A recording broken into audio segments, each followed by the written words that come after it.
Bismillah. Assalamualaikum warahmatullahi wabarakatuh. Innal hamdalillah nahmaduhu wa nasta'inuhu wa nastaghfiruh wa na'udzu billahi min shururi anfusina wa min sayyiati a'malina. May yahdihillahu fala mudilla lahu wa may yudlil fala hadiya lahu. Asyhadu an la ilaha illallah wahdahu la syarika lah wa asyhadu anna Muhammadan abduhu wa rasuluh. Allahumma salli ala Muhammadin wa ala ali Muhammad kama sallaita ala Ibrahim wa ala ali Ibrahim innaka Hamidum Majid. Allahumma barik ala Muhammadin wa ala ali Muhammad kama barakta ala Ibrahim wa ala ali Ibrahim innaka Hamidum Majid. Amma ba'du. Alhamdulillah, segala puji dan syukur kita hanya kepada Allah Subhanahu wa taala yang kembali mengumpulkan kita di tempat yang mulia ini. Semoga dengan berkumpulnya kita di sini menambahkan keimanan dan ketakwaan kita kepada Allah Subhanahu wa taala, menambahkan ilmu yang bermanfaat untuk kita amalkan sebagai bekal akhirat kita. Dan semoga Allah Subhanahu wa taala selalu memberikan kita taufik dan hidayahnya, istiqamah sampai akhir hayat kita. Amin ya rabbal alamin. Salawat serta salam kita aturkan kepada Nabi kita Nabi Muhammad sallallahu alaihi wasallam, kepada keluarga beliau, sahabat beliau, dan juga para pengikut beliau hingga akhir zaman. Bapak-bapak, ibu-ibu yang semoga dirahmati oleh Allah Subhanahu wa taala, kita lanjutkan kajian tauhid kita. Dan kita malam hari ini membahas tentang bab yang ke-9, yaitu babu ma jaa fi dzabhi li ghairillah. Bab tentang menyembelih binatang untuk selain Allah. Dan ini adalah kesyirikan yang bentuknya syirik besar. Menyembelih binatang untuk selain Allah adalah perbuatan syirik besar yang akan mengeluarkan pelakunya dari agama Islam, yang akan menghanguskan seluruh pahala yang sudah dia kumpulkan, dan dosanya tidak akan pernah bisa diampuni oleh Allah Subhanahu wa taala kalau dia tidak bertaubat sampai meninggal dunia. Tapi kalau dia bertaubat, maka semua dosa diampuni oleh Allah Subhanahu wa taala. Kita baca dulu pendahuluan sebelum kita memasuki dalil-dalil tentang bab ini. Kata beliau di sini, sesungguhnya menyembelih karena Allah adalah ibadah maliyah, ibadah harta, yang sangat mulia dan sangat dicintai oleh Allah Subhanahu wa taala. Ini terjelaskan dari sekian banyak ibadah yang Allah taala syariatkan yang berasal dari jenis ini, yaitu menyembelih. Di antaranya adalah menyembelih hewan kurban di hari raya Idul Adha, menyembelih kambing untuk akikah anak, dan ada juga ibadah haji, ya, menyembelih binatang hadyu untuk haji tamattu dan qiran, ya, dan bayar dam, ya, pada pelanggaran-pelanggaran haji. Di antaranya adalah menyembelih kambing juga, ya. Maka itu menunjukkan ada ibadah yang bentuknya menyembelih hewan. Syekh Muhammad bin Abdul Wahab mengkhususkan pembahasan tentang kesyirikan menyembelih kepada selain Allah karena dari sekian banyak jenis kesyirikan yang tersebar di antara kaum muslimin, syirik terkaitan kurbanlah yang termasuk paling marak ditemukan. Begitu banyak orang yang menyembelih untuk jin dengan berbagai bentuknya, ya, seperti dalam rangka membangun rumah, ya, agar tidak diganggu oleh jin penunggu tanahnya, membangun jembatan, membelah atau mengebor gunung bukit, ya, melancarkan aktivitas kelautan dan membuat senang para penjaga laut, untuk dawi padi, untuk syarat pengobatan, untuk memenuhi persyaratan dukun dan lain-lain. Belum lagi berbagai jenis penyembelihan untuk kuburan. Jadi khususnya di negara kita ada ritual-ritual yang mengadakan penyembelihan untuk selain Allah Subhanahu wa taala. Kalau yang melakukannya bukan muslim, maka itu memang agama mereka, agama kesyirikan. Memang mereka menyembah kepada selain Allah Subhanahu wa taala. Tapi sayangnya orang-orang muslim juga mengikuti tradisi ini. Sebagian kaum muslimin juga ternyata ikut untuk menyembelih untuk selain Allah Subhanahu wa taala. Untuk penghuni laut, untuk penghuni gunung, untuk penghuni pohon.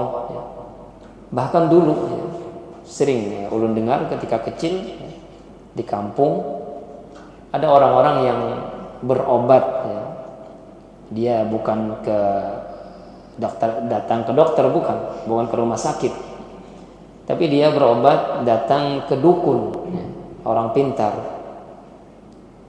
Yang disuruh dukun ini apa? Ternyata bawa ayam hitam, ayam putih, nanti disembelih di tempat tertentu, nanti dikubur. Itu syaratnya untuk berobat di sana. Tapi sekarang sudah jarang ada lagi yang seperti ini, pengobatan yang seperti ini, karena generasi sekarang itu sudah maju, dia udah tidak percaya lagi tentang hal-hal yang seperti itu. Di sini penulis menyebutkan 4 dalil yang menunjukkan bahwa menyembelih kepada selain Allah adalah sebuah kesyirikan. Dalil pertama, Allah Subhanahu wa taala berfirman, "Qul inna salati wa nusuki wa mahyaya wa mamati lillahi rabbil alamin. La syarika lahu wa bidzalika umirtu wa ana awwalul muslimin." Kata Allah Subhanahu wa taala, katakanlah wahai Muhammad, sesungguhnya salatku, sesembelihanku, hidupku dan matiku hanya untuk Allah Rabbul Alamin.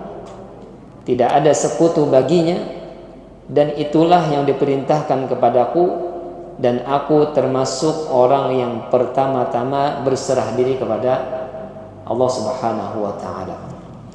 Dan ini ada di surah Al-An'am ayat 162. Di sini Allah Subhanahu wa taala menetapkan, sebagaimana Allah taala tetapkan salat sebagai ibadah, qul inna salati lillahi rabbil alamin, maka Allah Subhanahu wa taala juga tetapkan nusuk di sini. Katakanlah bahwasanya salatku dan menyembelihku hanya untuk Allah Subhanahu wa taala. Jadi sebagaimana salat ditetapkan sebagai ibadah, maka sesembelihan pun ditetapkan sebagai ibadah di ayat ini, digandengkan dengan salat. Sehingga ini apa? Penetapan dari Allah bahwasanya menyembelih adalah sebuah ibadah. Nah, kalau sudah menjadi ketetapan menyembelih adalah ibadah, berarti tidak boleh dilakukan untuk selain Allah Subhanahu wa taala. Karena melakukan ibadah untuk selain Allah adalah sebuah kesyirikan yang besar.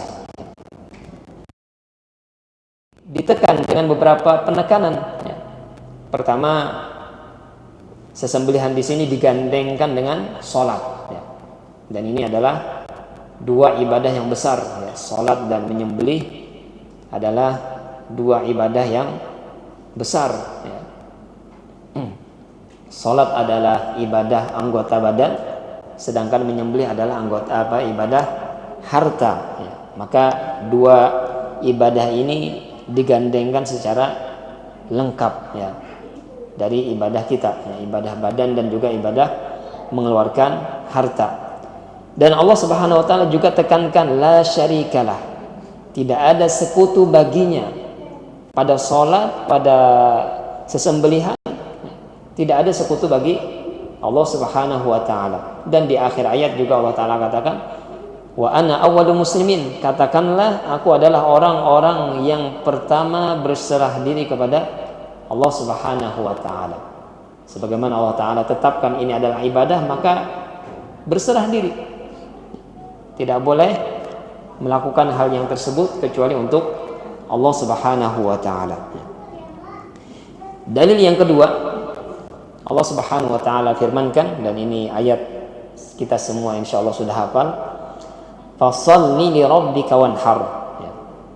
Surah Al-Kautsar, ya. Inna a'tainakal kautsar fasholli li rabbika wanhar inna syani'aka huwal abtar, ya. Kata Allah Subhanahu wa taala, inna a'tainakal kautsar, sesungguhnya kami wahai Muhammad memberikan kepada engkau kenikmatan yang sangat banyak. Dan di antara kenikmatan yang Allah Ta'ala berikan kepada Nabi kita Nabi Muhammad SAW adalah telaga dan haud yang ada di akhirat nanti, di perjalanan menuju surga, dan telaga yang ada di surga. Maka Allah Subhanahu wa taala minta kepada Nabi kita, karena Allah berikan banyak kenikmatan, maka Allah Ta'ala katakan apa? Fasholli li rabbika wanhar, maka salatlah dan menyembelihlah untuk Rabbmu, ya. Ini seakan-akan Allah Ta'ala apa? Allah Ta'ala mengungkit nikmat yang Allah Ta'ala berikan, maka kau harus bayar nikmat tersebut, ya. Syukuri nikmat tersebut dengan melakukan salat dan berkurban, ya. Karena aku yang memberikan nikmat kepada engkau dengan nikmat yang sangat banyak, fasholli li rabbika wanhar, maka salatlah dan berkurbanlah, ya, untuk Rabbmu, ya. Jadi maka ini kata para ulama apa? Salat dan berkurban adalah bukti syukurnya seorang hamba, ya. Karena Allah Ta'ala ungkit di awal ayat tentang nikmat-nikmatnya, dan Allah Ta'ala perintahkan setelah itu untuk melaksanakan salat dan berkurban. Jadi kalau kita memang orang yang bersyukur, ya, seharusnya kita apa? Menjaga sholat kita, ya. Belum dikatakan kita bersyukur kalau kita tidak menjaga sholat kita, ya. Karena Allah Ta'ala yang berikan nikmat yang begitu banyak, ya. Dan Allah perintahkan sholat, dan sholat hanya menggunakan nikmat yang begitu banyak yang Allah Ta'ala berikan, hanya sedikit saja yang Allah Ta'ala minta, ya.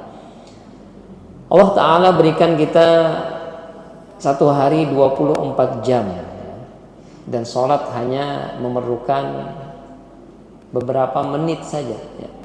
Kalau ditotalkan, ya, mungkin kalau kita sholat subuh anggaplah 10 menit, sholat zuhur 10 menit, berarti 5 kali sholat 50 menit, ya. Tidak sampai 1 jam, ya. Anggaplah 1 jam, ya. Allah Ta'ala berikan kita 24 jam, dan Allah Ta'ala minta 1 jam saja untuk rasa syukur kita kepada Allah Subhanahu wa Ta'ala, ya. Lalu kita tidak mau melaksanakannya, jelas ini apa? Tidak bersyukur atas pemberian Allah Subhanahu wa Ta'ala, ya.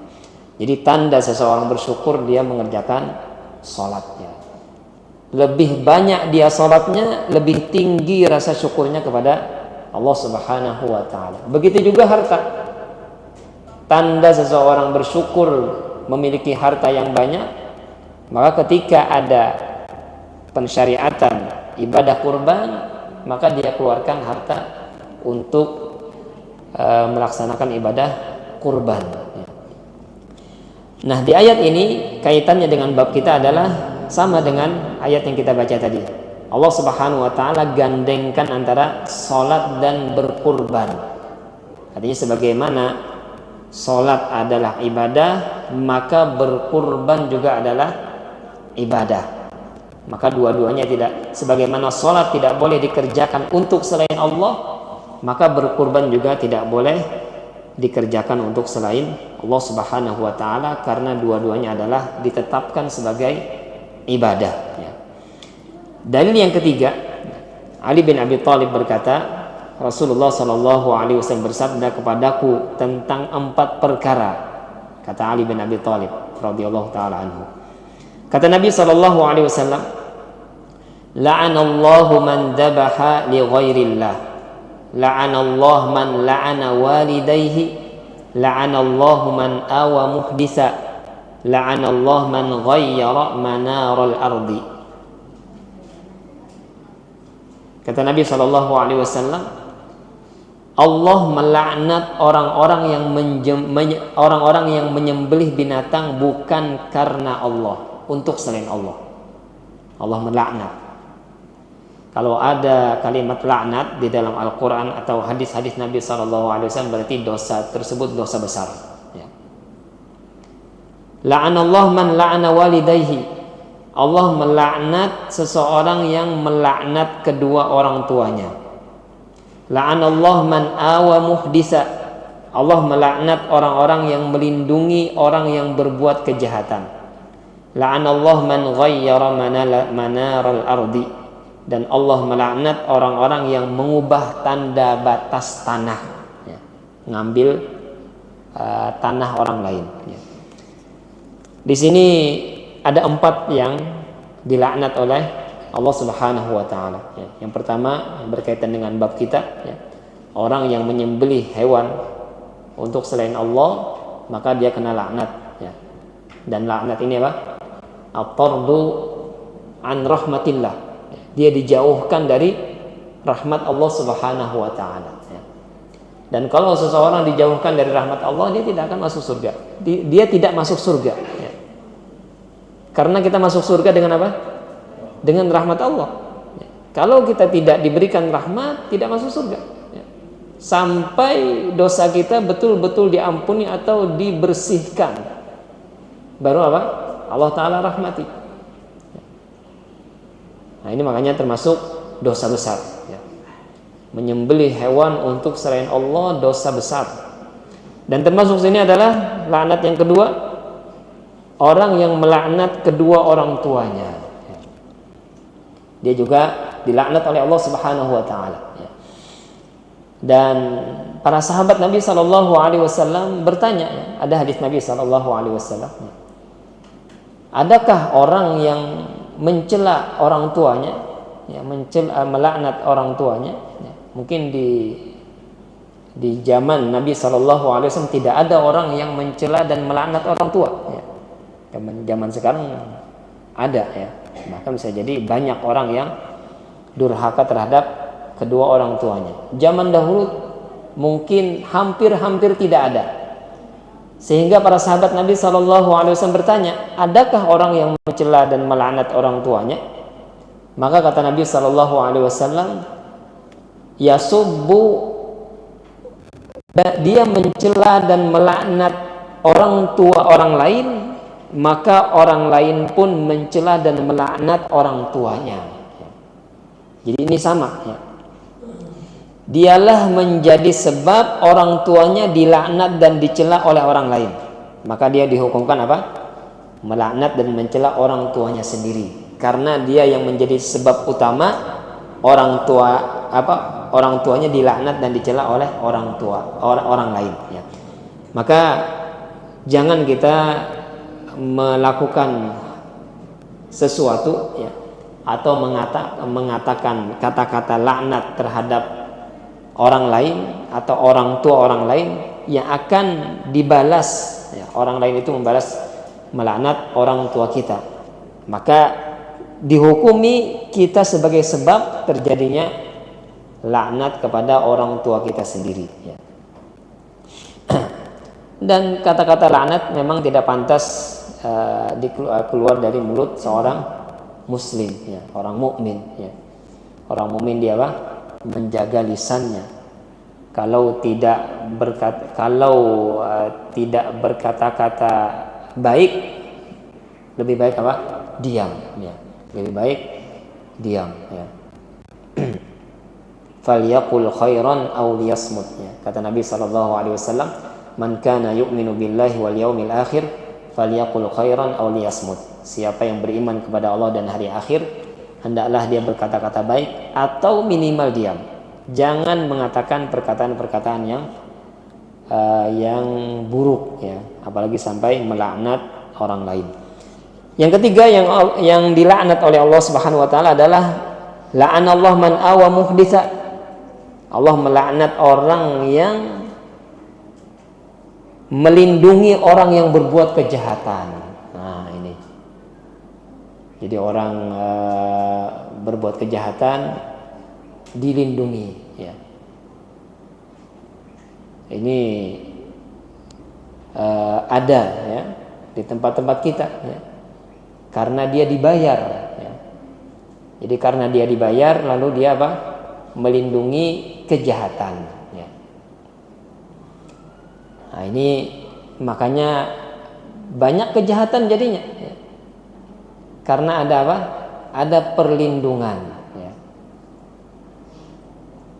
Nah, ini kena laknat dari Allah Subhanahu wa taala, ya. Yang keempat, la'anallahu man ghayyara manaral ardi. Allah melaknat orang yang merubah tanda batas tanah. Dia mengambil bagian tanah orang lain, maka dirubahnya tanah dia menjadi bertambah, tanah orang menjadi berkurang, maka dia pun kena laknat Allah Subhanahu wa taala. Di sini beliau merincikan, ya, bentuk penyembelihan, ya. Kata beliau di sini, menyembelih hewan secara umum ada dua bentuknya. Kalau kita bahas secara umum, ya. Dan masing-masing terbagi juga dalam beberapa bentuk, ya. Jadi menyembelih hewan kalau secara umum terbagi menjadi dua. Yang pertama adalah menyembelih bukan karena ibadah, melainkan karena ingin memakan dagingnya atau untuk menjamu tamu. Model yang seperti ini menjadi 3 jenis.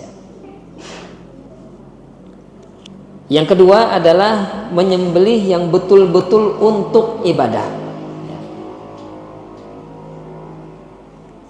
Jadi yang penyembelihan secara umum itu ada dua.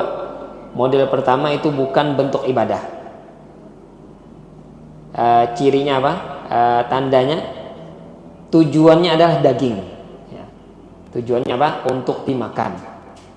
Berarti ini apa? Penyembelihannya bukan bentuk ibadah. Artinya dia bisa saja beli yang mati, maksudnya yang disembelih sudah disembelih di pasar.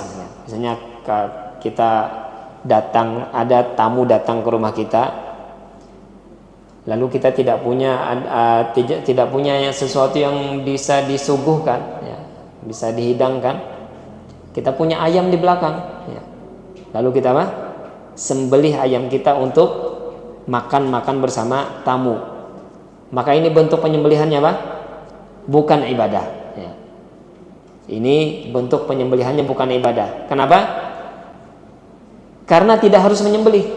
Bisa saja sebenarnya dia beli ayam di pasar, tapi karena pasarnya jauh, atau karena uangnya tidak ada, ya, atau malas ke pasar, sehingga ayam yang di belakang rumah aja yang disembelih, ya.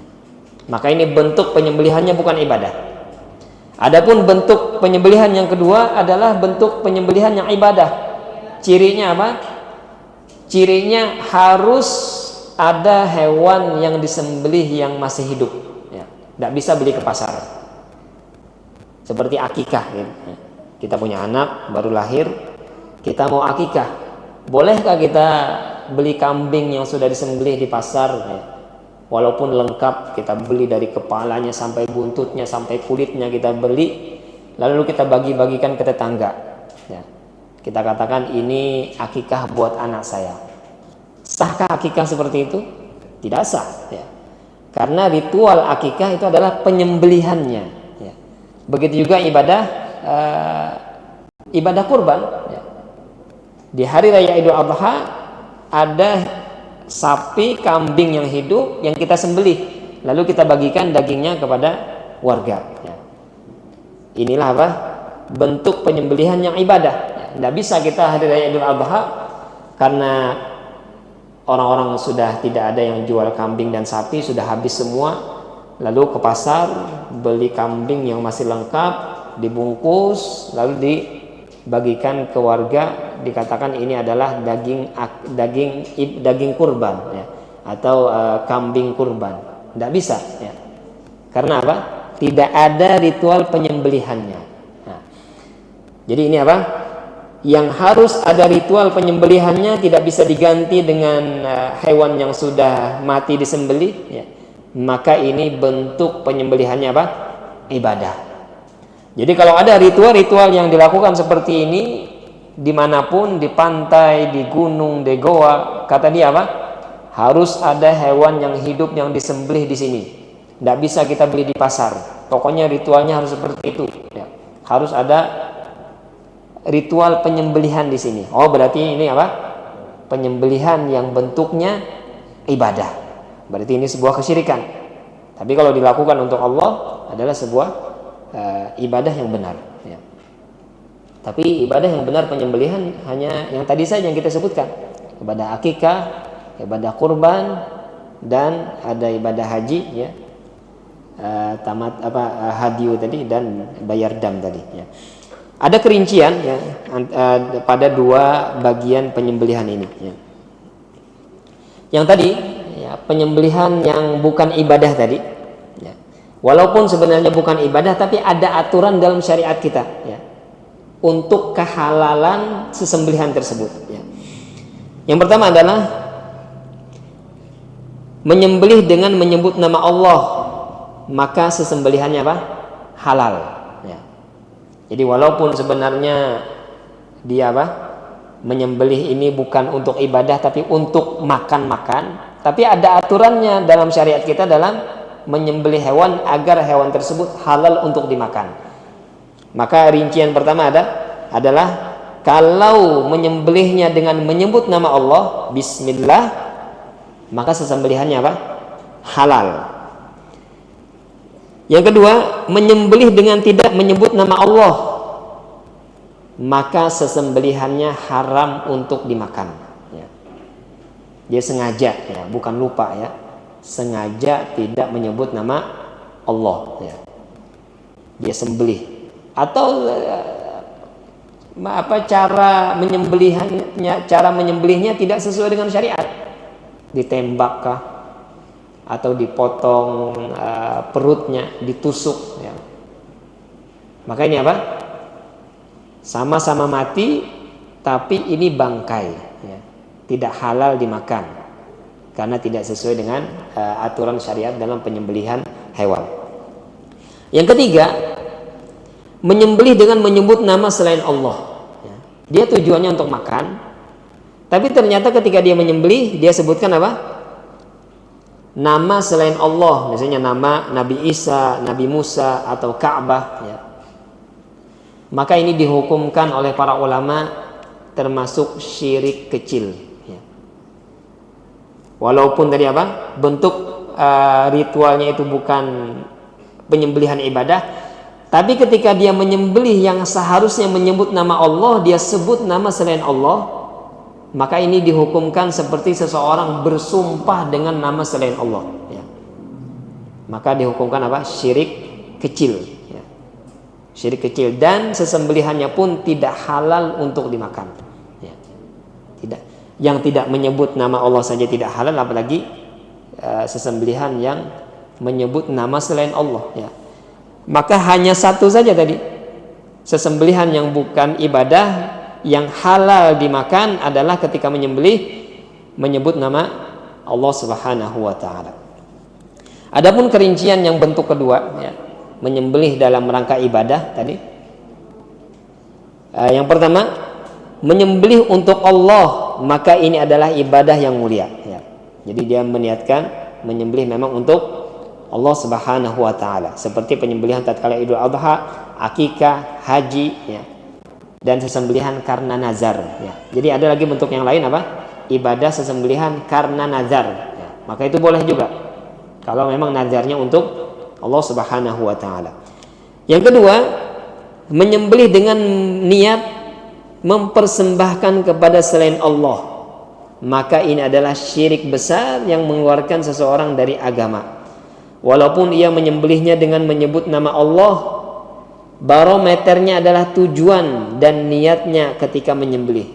Jadi menyembelih untuk penghuni laut misalnya, tujuannya memang untuk penghuni laut. Walaupun dia ketika menyembelih dengan menyebut nama Allah, bismillah kata dia, tapi karena tujuannya ibadah ini untuk penghuni laut, penghuni pohon, penghuni gunung, maka tetap apa? Jatuh pada syirik besar. Ya.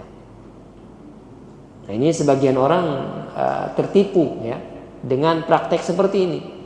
Kan yang menyembelih ustaz. Ya. Kan ketika menyembelih mengucap bismillah. Ya. Kan ini ritual biasa. Ya. Tidak bisa. Ya. Kalau memang itu sesembelihan diperuntukkan untuk penghuni laut, penghuni gunung, penghuni pohon, bukan untuk Allah, dengan menyebut nama Allah pun adalah sebuah kesyirikan, karena tadi tujuan ibadahnya itu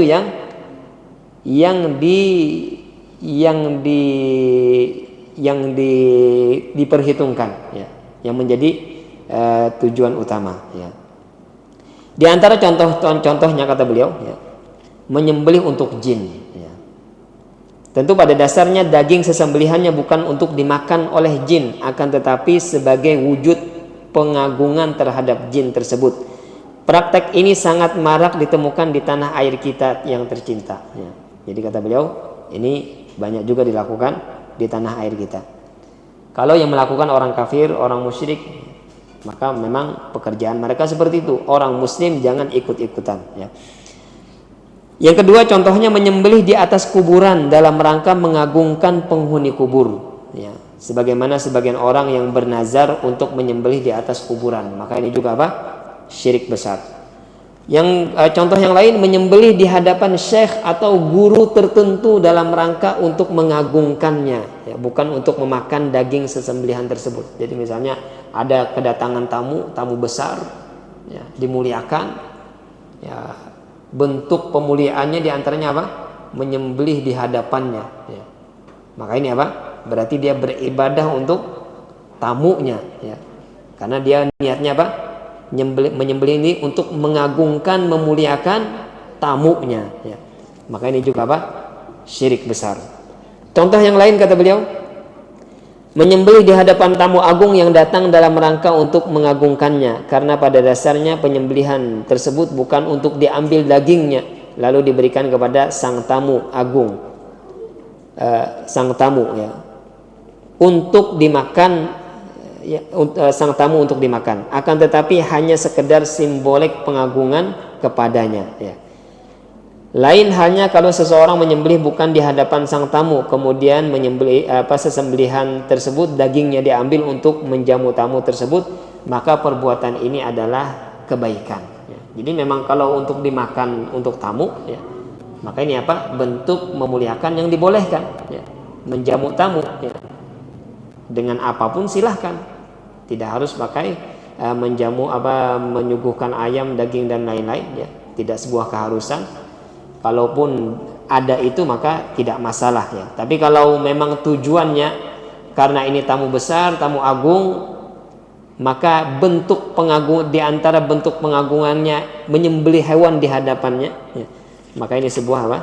Syirik besar ya. Dalil yang keempat ya. Dalil yang keempat ya. Tariq bin Syihab menuturkan bahwasanya Rasulullah SAW bersabda, dakhalal jannata rajulun fi dzubab wa dakhalan nara rajulun fi dzubab. Kata Nabi SAW, ada seseorang yang masuk surga karena seekor lalat, dan ada yang lain yang masuk neraka karena seekor lalat. Para sahabat Nabi SAW bertanya, bagaimana itu bisa terjadi wahai Rasulullah SAW? Maka Nabi SAW menjawabnya, beliau bercerita, marra rajulani ala qaumin lahum sanamun la yajuzuhu ahadun hatta yuqarriba lahu syai'an. Kata Nabi SAW, ada dua orang yang melewati sebuah kampung ya, yang mereka memiliki aturan tidak boleh lewat kampung tersebut kecuali harus menyerahkan tumbal sesembelihan untuk berhala mereka. Faqalu li ahadihima, maka orang kampung tersebut berkata kepada dua orang yang sedang lewat ini ya, qarrib ya, berkurbanlah, serahkanlah tumbal ya, untuk berhala. Ya. Qala laisa indi syai'un uqarrib. Ya. Maka orang yang pertama mengatakan, saya tidak punya sesuatu, ya, tidak punya apa-apa untuk dikurbankan untuk berhala. Qalu lahu qarrib walau dzubaba. Berkurbanlah untuk berhala walau seekor lalat. Faqarraba dzubaba fakhallu sabilahu fadakhalan nar. Maka dia pun berkurban lalat, ya, mempersembahkan tumbalnya, hanya bisa seekor lalat yang dia tumbalkan untuk berhala di kampung tersebut. Lalu dia dibiarkan pergi dan dia mati ternyata setelah itu. Maka kata Nabi fadakhalan nar, maka dia pun masuk neraka. Wa qalu li akhar, dan orang kampung tadi berkata kepada orang yang kedua, qarrib, ya, berkurbanlah. Faqala ma kuntu li uqarriba li ahadin syai'an dunallah. Kata orang yang kedua ini saya tidak akan berkurban untuk selain Allah dengan apapun kepada siapapun. Ya. Fadarabuhu unuqahu fadakhalal jannah. Maka dia pun dibunuh di sana, di kampung tersebut, karena tidak mau memberikan tumbal kepada berhala. Maka dia pun dimasukkan ke dalam surga. Ya. Dan para ulama, ya, ada beberapa komentar tentang hadis ini. Ya. Sebagian para ulama menyebutkan, ya, hadis ini hadis mauquf, ya, perkataan Salman Al-Farisi. Ya. Ada faidah-faidah yang bisa kita ambil dari hadis ini. Ya. Yang pertama, kata beliau di sini, yang menjadi patokan bukanlah kuantitas ataupun kualitas sesuatu yang dipersembahkan kepada berhala, akan tetapi ketundukan hati untuk taqarrub ibadah dan tunduk kepada berhala tersebut. Ya. Jadi karena menyembelih adalah ibadah, sekecil apapun ibadah namanya ibadah. Maka ketika diperuntukkan untuk selain Allah, maka tetap sebuah kesyirikan. Ya. Karena sudah ditetapkan sebagai ibadah. Ya. Terus yang kedua yang kita ambil dari hadis ini, jika mempersembahkan seekor lalat yang merupakan hewan yang hina, yang tidak disukai dan menjijikkan, bisa menyebabkan masuk neraka, apalagi mempersembahkan hewan-hewan pilihan terbaik. Ya. Apalagi, ya. Karena semakin baik hewan tersebut, ya, semakin afdal ibadahnya. Ya. Sebagaimana kita ibadah kurban, ya, semakin bagus hewannya, maka semakin berkualitas, semakin bagus ibadah kita. Begitu juga dalam kesyirikan. Semakin besar ibadah yang diperuntukkan untuk selain Allah, maka semakin besar kesyirikannya. Tapi sekecil apapun yang namanya kesyirikan, yang tetap sebuah kesyirikan. Yang ketiga, dalam sebagian riwayat disebutkan bahwa tokoh yang mempersembahkan lalat untuk berhala mengatakan, apa artinya seekor lalat, ya. Padahal disebutkan pula bahwa sahabatnya sudah menasehatinya, ya. Akan tetapi akhirnya ia tetap meremehkan kesyirikan lantaran yang dipersembahkan hanya seekor lalat. Ya. Bahkan disebutkan bahwa ia sekedar mengibaskan tangannya saja untuk menangkap lalat yang menjadi awal kebinasaannya itu. Tampak sepele, tapi akibatnya penyesalan abadi. Ya. Jangan sampai kita menyepelekan kesyirikan, karena kesyirikan berkaitan dengan hati yang tunduk kepada selain Allah Subhanahu wa Ta'ala. Jadi dijelaskan di riwayat yang lain, ternyata dia hanya sekedar mengibas lalat seperti ini saja. Ya. Dia cari lalat lalu dia matikan. Ya. Lalu dianggap itu sebagai persembahan untuk berhala, maka jadilah dia melakukan kesyirikan. Ya. Hanya sebuah dianggap hal yang remeh saja. Ya. Dan faidah yang lain, ya, perkataan orang yang kedua, aku tidak akan mempersembahkan sesuatu apapun untuk siapapun selain Allah. Ini menunjukkan keteguhan dan ketegaran di atas tauhid. Ya. Perhatikan bagaimana ia menggunakan keumuman dalam dua lafaz. Ya. Keumuman terkait jenis yang akan dipersembahkan dan juga dengan tujuan persembahan. Jadi dia mengatakan saya tidak akan beribadah apapun untuk siapapun. Ya. Saya hanya beribadah untuk Allah Subhanahu wa taala. Maka ini menunjukkan apa? Keteguhan, kekuatan tauhid. Jadi bukan hanya menyembelih, disuruh apapun kalau itu bentuknya ibadah, saya tidak akan lakukan untuk selain Allah. Ya. Makanya dia apa? Dia dibunuh. Dan ini juga menunjukkan ya, faidah yang berikutnya, bahwasanya innamal a'malu bil khawatim. Ya. Sesungguhnya amal itu dilihat pada penutupnya. Ya. Ketika tadi yang mempersembahkan sembelihan untuk berhala ternyata dia tutup umurnya dengan kesyirikan, maka dia pun dimasukkan ke dalam neraka. Ya. Dan orang yang dibunuh tadi karena dia tutup umurnya untuk mempertahankan tauhid, maka dia pun dimasukkan ke dalam surga. Ya. Dan tambahannya yang terakhir tentang hadis ini, ya. Kalau kita lihat hadis ini, ya, kalau diterapkan di syariat kita, sebenarnya orang yang seperti ini dapat uzur. Ya. Di syariat Nabi kita Nabi Muhammad SAW. Jadi sebenarnya kalau ada orang yang dipaksa melakukan kesyirikan, kalau dia ternyata akan dibunuh, sebenarnya dia boleh melakukan itu dengan hati masih apa? Bertauhid. Ya. Tapi kenapa hadis ini ternyata ada orang yang dipaksa untuk berbuat kesyirikan, lalu ternyata dia melakukannya, lalu dia dimasukkan ke dalam neraka. Maka kata para ulama, cerita yang di hadis Nabi SAW ini adalah cerita umat-umat terdahulu, ya, yang mereka tidak diberikan uzur dalam keadaan darurat. Ya. Kalau syariat Nabi kita Nabi Muhammad SAW, ya, maka diberikan keringanan. Ya. Jadi kalau kita misalnya diancam, kalau kamu tidak melakukan kesyirikan, kamu akan saya bunuh. Bolehkah kita melakukannya? Boleh kita melakukannya sekedar untuk menyelamatkan diri saja. Bukan karena meyakini itu kebenaran, bukan karena ingin melakukannya, tapi karena kita ingin menyelamatkan diri. Kalau tidak kita lakukan, kita akan dibunuh. Maka hal yang seperti ini dibolehkan untuk kita lakukan, karena ini syariat Nabi kita Nabi Muhammad SAW. Adapun hadis ini kata para ulama apa? Ini adalah syariat nabi-nabi terdahulu yang mereka tidak diberikan keringanan dalam paksaan.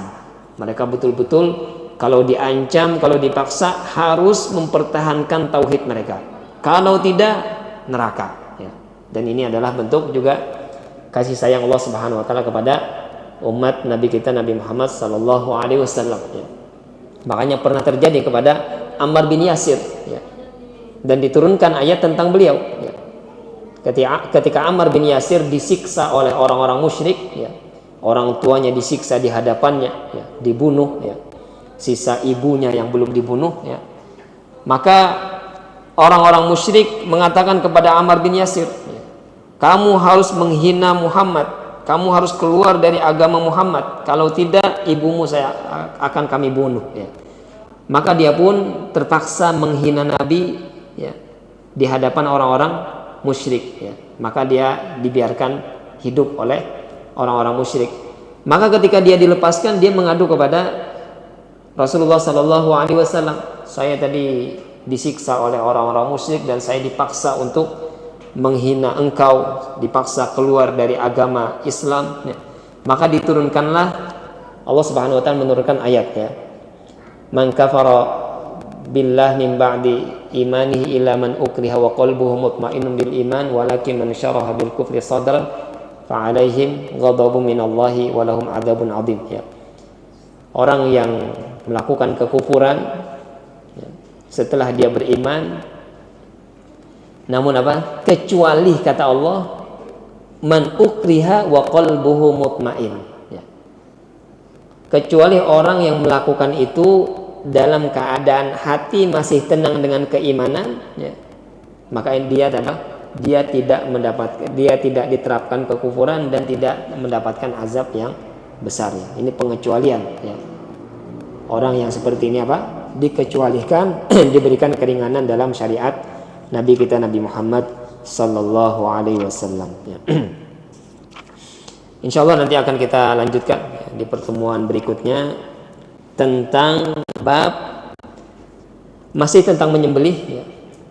Namun ini bab menyembelih untuk Allah di tempat penyembelihan untuk selain Allah ya. Jadi ini juga tergolong tidak boleh ya. Jadi kalau kita menyembelih untuk Allah itu pun ada aturannya ya. Tidak boleh di tempat yang terbiasa orang-orang musyrik ritual mereka menyembelih di tempat itu untuk selain Allah Subhanahu wa taala. Nanti kita akan bahas hadis-hadisnya dan kerinciannya ya, insyaallah di pertemuan berikutnya insyaallah ya. Kalau ada pertanyaan masih ada waktu ya untuk sesi pertanyaan. Kalau bisa kita jawab kita jawab. Kalau tidak bisa pian tanyakan kepada ustadz yang lain atau kita akan jawab di pertemuan berikutnya insyaallah. Silakan kalau ada pertanyaan.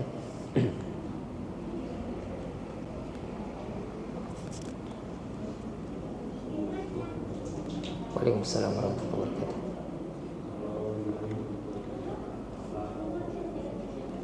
Itu untuk makan biasanya ya. Tidak masalah itu karena tujuannya untuk makan. Karena mereka pun kalau tidak ada yang hewan yang disembelih mereka akan beli di pasar ya. Kecuali memang diharuskan ya. Karena ulun lihat semakin mengarah ke sana ya. Ada beberapa acara itu semakin mengarah pengagungannya dengan sesembelihan ya. Ada yang nyumbang segini untuk ini memang untuk ada mengarah ke sana ya. Wallahu alam ya tujuannya apa, tapi semakin mengarah kepada pengagungan dengan cara menyembelih ya. Tapi secara zahir ya kita lihat mereka menyembelih itu untuk tujuannya untuk dimakan ya. Maka selama sesembelihannya menyebut nama Allah ya, maka tidak masalah dan sesembelihannya juga halal ya, untuk dimakan ya. Tapi kalau harusnya dihindari ya, karena semakin kesini semakin mengarah ternyata diagungkan dengan cara sesembelihan hewan tadi ya. Wallahu a'lam. Nggih. Mengenai hewan buruan ini Ustaz, kalau kita menembak burung itu pada langsung mati tapi kita baca bismillah gimana? Halal ya. Karena hewan yang tidak bisa disembelih itu bisa berburu dengan alat tembak, panah, tapi juga harus ketika menembak harus ucap bismillah. Ketika memanah juga harus mengucap bismillah ya. Jadi ketika mati halal untuk dimakan. Karena memang tidak ada jalan untuk menyembelihnya ya, dengan cara itu saja. Lain lagi nanti kasusnya sebagaimana dijelaskan di hadis-hadis Nabi SAW kalau dia jatuh ke air. Kalau dia ternyata di sampingnya ada binatang buas ya. Nah ini maka masuk pada perkara syubhat. Dia matinya kena tembak kah atau karena jatuh ke air? Dia matinya kena panah kah atau gigitan binatang buas? Maka kata Nabi tinggalkan ya. Hal yang seperti ini tidak halal dimakan karena jatuhnya pada syubhat. Dan kita diperintahkan untuk menghindari syubhat ya. Jadi karena diragukan hewannya kita tembak, habis itu jatuh ke air, kita tidak langsung ambil ya. Ini matinya karena ditembak kah, karena jatuh ke air kah? Mati lamas kah, mati ditembak kah? Nah ini meragukan. Dan di hadis yang Nabi yang lain ketika ada binatang buas di sampingnya, ada anjing dan lain-lain. Yang anjing itu bukan anjing yang terlatih ya. Kalau anjing yang terlatih boleh ya. Kita latih anjing untuk berburu, ditangkapnya ternyata mati karena digigitnya ya, atau dicekiknya dan lain-lain, maka halal untuk dimakan karena anjing yang dilatih. Tapi kalau ternyata ada anjing orang lain atau anjing liar ya, di sampingnya ada gigitan bekas anjing tersebut ya, nah meragukan nih, maka tidak boleh dimakan ya. Tidak boleh dimakan. Wallahu a'lam. Ada lagi?